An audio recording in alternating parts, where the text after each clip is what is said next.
I'm Rob Petrin. I am a research director and statistician at Ipsos Public Affairs in Washington, D.C. We do a lot of work in the evaluation space and in the international development space. This makes sense given our global footprint. We have local offices on the ground throughout Africa, Asia, South America, and of course Eastern Europe, Western Europe, and the United States and North America. Clients will bring us on to projects as consultants, but what ends up happening is we very much view ourselves as partners on these projects.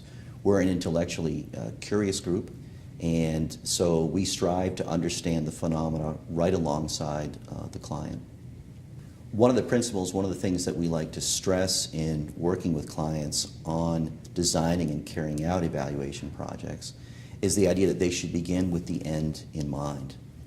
In our experience, it makes more sense, it makes for a much more fruitful evaluation if the evaluation is built around a couple of well-defined key research questions or research hypotheses or a very well-defined model of change or theory of change. This helps us really approach these issues from multiple perspectives, which makes for a richer evaluation and helps to mitigate some of the challenges that arise in evaluation research. There are often multiple stakeholders, multiple constituencies that are interested in the outcomes of a particular evaluation, and we understand that. But as much as possible, we like to rein in the range of possible questions that these stakeholders might have and really focus our efforts on a core set of research questions.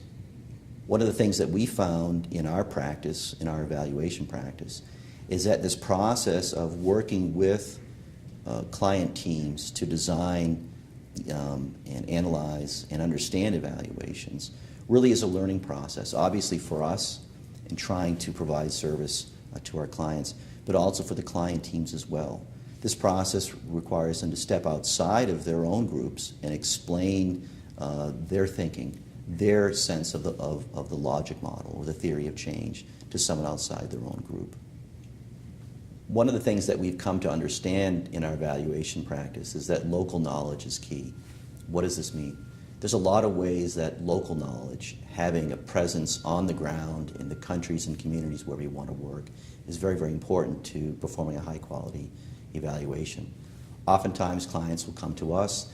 They'll have the idea that they want to implement a pilot study, let's say in Brazil, or a small study in South Africa. They'll come to us to scope out potential communities. They will actually go to the communities. They can look and see what the demographics look like. They can get a sense for what the cultural and social milieu are in those communities and decide if it's an appropriate place for a pilot. So that's one of the ways in which local knowledge is key. Another way in which we're able to draw upon our local knowledge of these communities is in once we've settled on a site, once we've begun to design a study, we can reach out to our teams.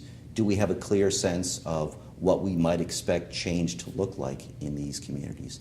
What does the demographic makeup look like? Are there other factors that we should draw into our evaluation to make it stronger, to make the types of information that we collect richer? Are there external data sources that we can draw upon to help make the findings, make the evaluation more robust? And I guess another way that local knowledge is key is that working in Washington, D.C., we have contacts with government agencies, with NGOs, with foundations, with research consultants. We have a sense for how these entities operate in the Washington, D.C. environment. But our teams on the ground also have contacts with these NGOs, with these foundations, with consultants. They have a different perspective on how the objectives of an NGO or a foundation in Washington, D.C. actually plays out on the ground in Africa, in Eastern Europe, or something like that. They can help us understand the transition in taking the paradigms or the principles of an agency here in Washington and making sure that it aligns with the realities on the ground in the field where we're actually doing the evaluation. And I guess one other way in which local knowledge has proven to be key in our practice is when we actually start designing survey instruments. We have to be very sensitive to the ways that we talk about certain topics, the ways that we approach particular issues. So it's more than just a matter of making sure that we translate an instrument or a research protocol into a particular dialect?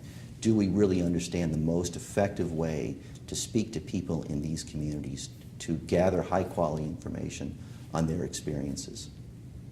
One of the other advantages of being part of a large, global, and diverse research firm is the range of perspectives we can bring to bear on analytic problems. Here in the Washington, D.C. office alone, we have sociologists, social psychologists, epidemiologists, people trained in similar methodologies but from very different disciplines. And this range of disciplines brings a very different perspective on the ways that we can address difficult client problems. In terms of specific methodologies that we use throughout our practice, particularly in evaluation or in international development projects, longitudinal data are something that's very, very important. Longitudinal data not only allow clients to often use a smaller sample size, smaller number of respondents, by increasing the amount of times they follow up with every given respondent, but in terms of phenomena that might have very erratic patterns of change, a true longitudinal design allows us to capture with more fidelity the nature of that change. When we analyze longitudinal data, there are a host of methodologies that we use on a regular basis, such as repeated measures analysis of variance and latent growth curve models. These provide a tremendous flexibility in terms of what the pattern, what the trajectory of change might be over time for a particular population or particular subsets of the population.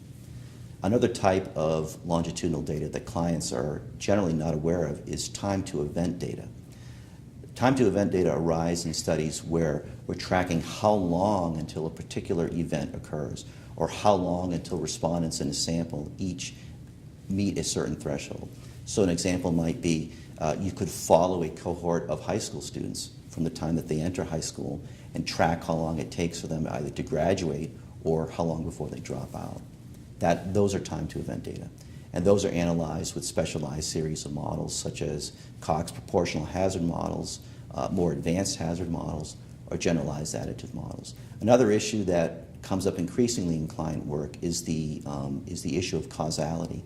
People have often heard it said, and it's true, that correlation is not the same thing as causality, and this is true. For this reason, clients will often ask us to augment traditional analytic methods such as regression analysis or analysis of variance with newer methods to analyze is there indeed a causal relationship between exposure to a certain program or exposure to a certain risk factor and an outcome.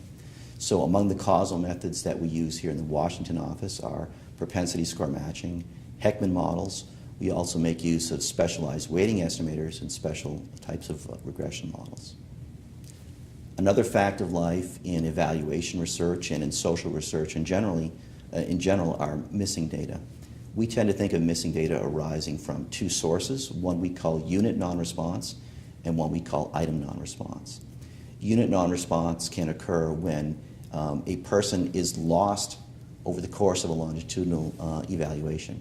They've either moved, they've died, or maybe they're not available to take a follow-up interview during your data collection window. We call that unit non-response. Another type of missing data that arises is on a particular question, a respondent refuses to provide an answer, or they decline to provide an answer. This is common in studies where we examine taboo behaviors or risky behaviors or illegal behaviors. Respondents simply might not feel confident that they can provide you the true answer for their behavior. We can mitigate that during the design phase and during the interview process, but analytically we can also apply specialized methods to adjust for either unit non-response or item non-response using specialized weighting estimators as well as multiple imputations. So those are some of the issues and some of the methodologies that we think about when we do client work. Please feel free to reach out, and if you had questions about a particular project or a particular research approach that you'd like to discuss.